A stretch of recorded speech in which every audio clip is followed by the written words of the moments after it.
এরকম মজার লোভনীয় খাবার যদি আপনি ঘরেই বাচ্চাদের তৈরি করে দিতে পারবেন, তাহলে ওরা বাইরের খাবার আর খেতেই চাইবে না। এই জিনিসটা বানাতে লাগবে এরকম একটা ডাব। এই ডাবটা অনেক দিন ঘরে ছিল, তাই ভাবলাম ডাব দিয়েই ডাবের পুডিং বানিয়ে ফেলি। এটা বানাতে এত সহজ, এটা আমি আগে জানতাম না। বানানোর পরেই বুঝতে পেরেছি যে এটা এত সহজ। আর এটা স্বাদের কথা কি আর বলবো। এদিকে একটা বাটি নিয়েছি, ডাবের পুরো জলটা ঢেলে নিলাম, আর একটু ময়লা পড়ছিল সেটাও উঠিয়ে নিয়েছি। আর এই যে পুরো ভেঙে এর থেকে ডাবের যে শাঁসটা সেটা চামচ দিয়ে উঠিয়ে নিচ্ছি। একদম নরম ছিল নারকেলগুলো, তো নারকেলগুলো উঠিয়ে নিচ্ছি। এরপর একটা বাটির মধ্যে নিয়ে নেব। এই যে দেখেন নারকেল বের করা হয়ে গিয়েছে। এইদিকে আমি একটা পাত্র বসিয়ে দিয়েছি আর এর মধ্যে নারকেলের পুরো জলটাকে ঢেলে দিচ্ছি। এই গরমে এটা ঠান্ডা ঠান্ডা খেতে এত ভালো লাগে।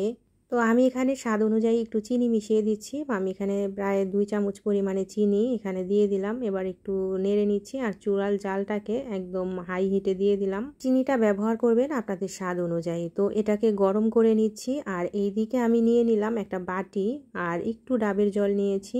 এখন 1 চামচ পরিমাণে হচ্ছে আগার আগার পাউডার দিয়ে দিলাম, মানে টোটালি 1.5 চামচ পরিমাণ আগার আগার পাউডার এই জলের সাথে ভালো করে মিশিয়ে নিচ্ছি। এই ডাবের জলটা হচ্ছে ঠান্ডা। আগার আগার পাউডারটা এই জলের সাথে এমনভাবে মিশিয়ে নিব যাতে কোনো দানা দানা না থাকে। এরপরে এই যে ডাবের জলটার মধ্যে দিয়ে দিলাম। এখন একটু ফুটিয়ে নিব, বেশিক্ষণ ফুটাবো না এটাকে, মানে 2-3 মিনিটের মতো একটু ফুটিয়ে নিব। এই যে দেখেন ফুটে উঠেছে।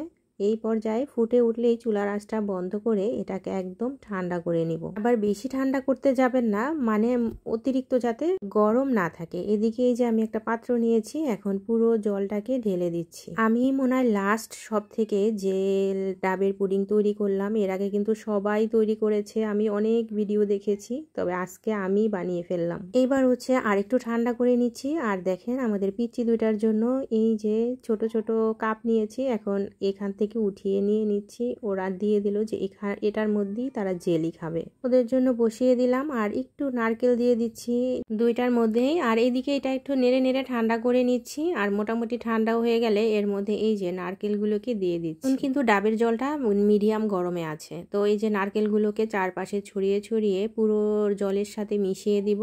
খুবই ভালো লাগছে, আবার আতঙ্ক মনে হচ্ছে যে আসলেই হবে কি না যেটা করতে চাচ্ছি। এখন ঠান্ডা করতে দিব একদম দুইটাকেই। মোটামুটি ঠান্ডা হয়ে গেলে এরপরে রাখবো হচ্ছে ফ্রিজে। আমি এটাকে হচ্ছে ফ্রিজে রাখবো সারা রাত্রের জন্য। রাত্রেবেলা বানিয়েছিলাম আর দেখেন ছোটগুলা কিন্তু একদম জমে গিয়েছে, তারপরেও ফ্রিজে রেখেছি। সকালবেলা নামিয়ে ফেললাম, এই যে দেখেন পুরো জমে ক্ষীর। খুবই ভালো লাগছে, আমি যেটা চেয়েছি সেই রকমই হয়েছে। এখন কেটে নিচ্ছি, আপনারা যে কোনো সাইজে কাটতে পারবেন এটাকে। আমি একটু চৌকো চৌকো করে কেটে নিচ্ছি। বিশ্বাস করেন এই জিনিসটা ঠান্ডা ঠান্ডা খেতে এত বেশি টেস্টি, আপনার কলিজাটা ঠান্ডা হয়ে যাবে পুরো। এই যে আমি প্লেটে উঠিয়ে নিলাম আর আপনাদের দেখাচ্ছি এটা কতটা নরম তুলতুলে হয়েছে। আমি নিজেই বিশ্বাস করতে পারছি না এত সুন্দর জিনিস আমি তৈরি করেছি।